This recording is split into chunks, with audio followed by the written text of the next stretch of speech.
As we stand at the forefront of technology, we're able to wander the world yet still stay in touch via mobile phones and emails.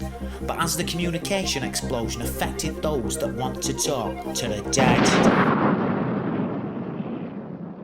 This time, EVP, electronic voice phenomena. Ghosts. Monsters. Legends.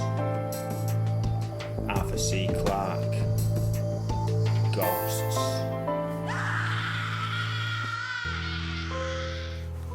Back in the 90s, 48-year-old Tony Chisholm was a journalist working for a local paper in Liverpool, but when his dog died suddenly, he noticed some strange goings on.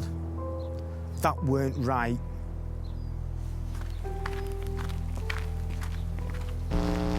I worked for a local paper in the late 90s. I was actually a food critic, and I would quite often take along a small tape recording device to take notes, get interviews, that sort of thing. And then in about 1999, I received some quite sad news that my dog had died. He was quite old, he was a border collie, he was about 99, 110, something like that. My dog, he was quite distraught. You love your dog, don't you? You spend a lot of time with your dog. The night before I went back to work, I got my tape out, checked my tapes, made sure that they worked, got myself ready again.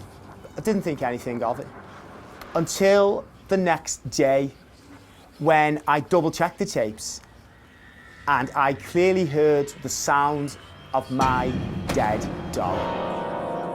I took the recording to be analysed by leading paranormal investigator and laptop engineer Phil Hyman. Phil said this.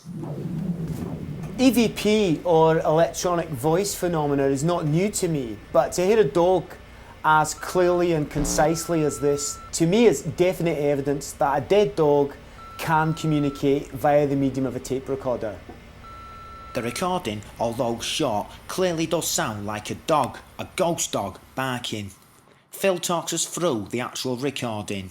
Okay, so I've set the tape up, and if you listen.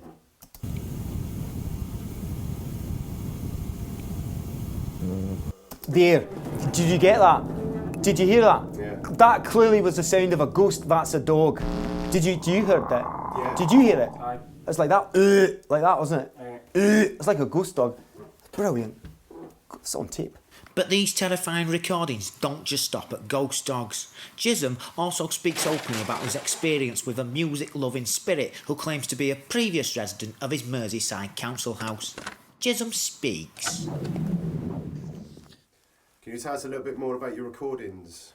One of my more interesting tapes is a chap that I've spoken to on quite a few occasions called Frank. And on one occasion I managed to capture him talking quite openly about his taste in music.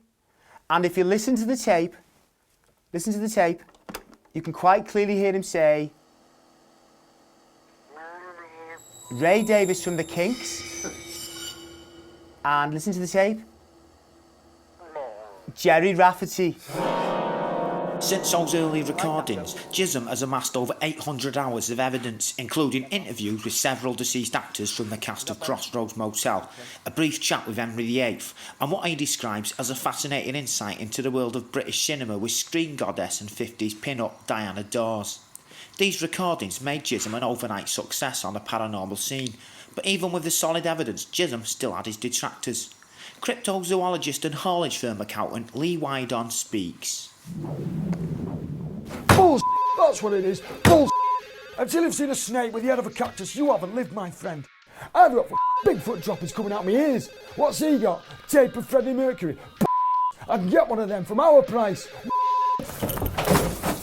When confronted with opinion like this from such contenders, Chisholm takes a simple approach.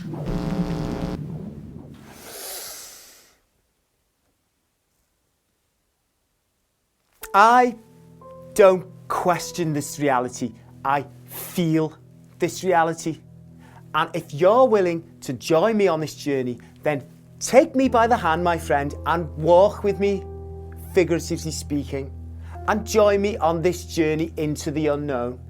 Because the only thing to fear is fear itself, and the fact that TDK don't actually manufacture tapes anymore.